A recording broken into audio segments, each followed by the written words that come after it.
Question: ఇటీవల కేంద్ర ప్రభుత్వం స్మార్ట్ సిటీస్ మిషన్ను ఏ సంవత్సరానికి పూర్తి చేయాలని లక్ష్యంగా పెట్టుకుంది? ఆన్సర్ ఆప్షన్ 3 మార్చి 2025. భారత ప్రభుత్వం కేంద్ర ప్రాయోజిత స్మార్ట్ సిటీస్ మిషన్ను మార్చి 31, 2025 వరకు పొడిగించింది. వాస్తవానికి ఈ పథకం జూన్ 30, 2024న ముగియాల్సి ఉంది.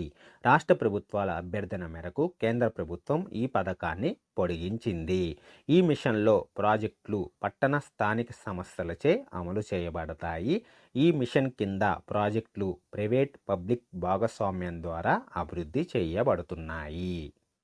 స్మార్ట్ సిటీస్ మిషన్కి సంబంధించి కొన్ని ప్రశ్నలు చూద్దాం. ఈ స్మార్ట్ సిటీస్ మిషన్ను ఎప్పుడు ప్రారంభించారు అని అడిగితే ప్రధానమంత్రి నరేంద్ర మోడీ జూన్ 25, 2015న ప్రారంభించారు. స్మార్ట్ సిటీస్ మిషన్ యొక్క లక్ష్యం ఏమిటి అంటే ఈ పథకం స్మార్ట్ సొల్యూషన్స్ ద్వారా పౌరులకు మౌలిక సదుపాయాలు, స్వచ్ఛమైన మరియు స్థిరమైన పర్యావరణం మరియు మంచి జీవన ప్రమాణాలను అందించడం లక్ష్యంగా పెట్టుకుంది. ఈ మిషన్ కింద ఎన్ని నగరాలు తీసుకోబడ్డాయి అని అడిగితే 100 నగరాలు. ఈ మిషన్ ఏ మంత్రిత్వ శాఖకి సంబంధించింది అని అడిగితే కేంద్ర గృహ నిర్మాణ మరియు పట్టణ వ్యవహారాల మంత్రిత్వ శాఖకు సంబంధించింది. ఈ మిషన్ కింద అత్యధిక నగరాలు కలిగిన రాష్ట్రం ఏది అంటే ఉత్తరప్రదేశ్లో అత్యధికంగా 13 నగరాలు ఉండగా తమిళనాడులో 12, మహారాష్ట్రలో 10 నగరాలు ఉన్నాయి. క్వశ్చన్: ఎంఏ పాఠ్యాంశాల్లో భగవద్గీతను చేర్చినట్టు ఇటీవల ఎవరు ప్రకటించారు? Answer option 4 IGNOU. Indira Gandhi national open university IGNOU 2024-25 academic session కోసం భగవద్గీత స్టడీస్లో కొత్త ఎంఏ కోర్సును ప్రవేశపెడుతున్నట్టు ప్రకటించింది. కోర్సు జూలై 2024లో ప్రారంభమవుతుంది మరియు ఓపెన్ అండ్ డిస్టెన్స్ లెర్నింగ్ ద్వారా అందించబడుతుంది. ఈ కోర్సు యొక్క వ్యవధి 2 నుంచి 4 సంవత్సరాల వరకు ఉంటుంది. మొత్తం 500 సీట్లు అందుబాటులో ఉన్నాయి. ఇది ఇంగ్లీష్ బోధనా మాధ్యమంలో ఉంటుందని ఇగ్నో ప్రకటించింది. క్వశ్చన్: ఇటీవల భారత వైమానిక దళం మొట్టమొదటి స్వదేశీ రేడియేషన్ నిరోధక క్షిపణిని విజయవంతంగా పరీక్షించింది? Answer option 2 Rudram. Defence research and development organisation DRDO అభివృద్ధి చేసిన మొట్టమొదటి స్వదేశీ రేడియేషన్ నిరోధక క్షిపణి రుద్రం-1ని భారత వైమానిక దళం విజయవంతంగా పరీక్షించింది. రుద్రం-1 IAF యొక్క సుఖోయ్ 30 MKI ఫైటర్ జెట్తో అనుసంధానించబడి ఉంది.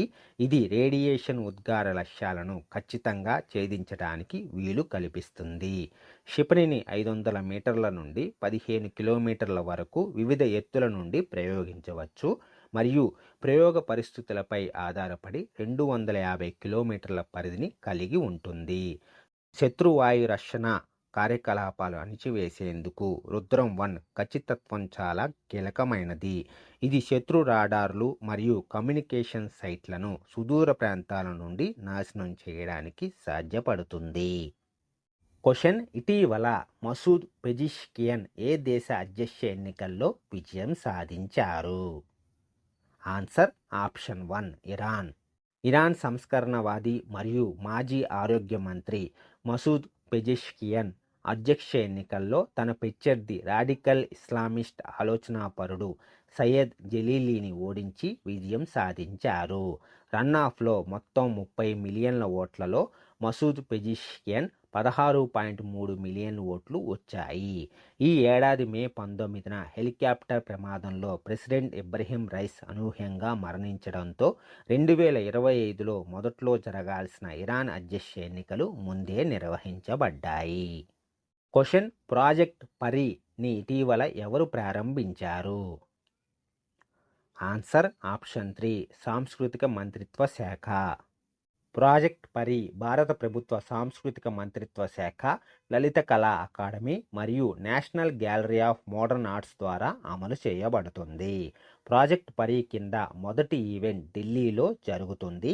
ఇది 21 నుంచి 31 జూలై 2024 మధ్య న్యూఢిల్లీలో జరగనున్న ప్రపంచ వారసత్వ కమిటీ యొక్క 46వ సెషన్తో సమానంగా నిర్వహించబడుతుంది. ఈ ప్రాజెక్ట్ పబ్లిక్ ఇన్స్టాలేషన్లతో వివిధ వాల్ పెయింటింగ్లు, క్యూడ చిత్రాలు, శిల్పాలు మరియు సంస్థాపనలు సృష్టించడం ద్వారా కళను ప్రజాస్వామ్యం చేస్తుంది. తద్వారా పట్టణ ప్రకృతి దృశ్యాలను అందుబాటులో ఉండే గ్యాలరీలుగా మారుస్తుంది.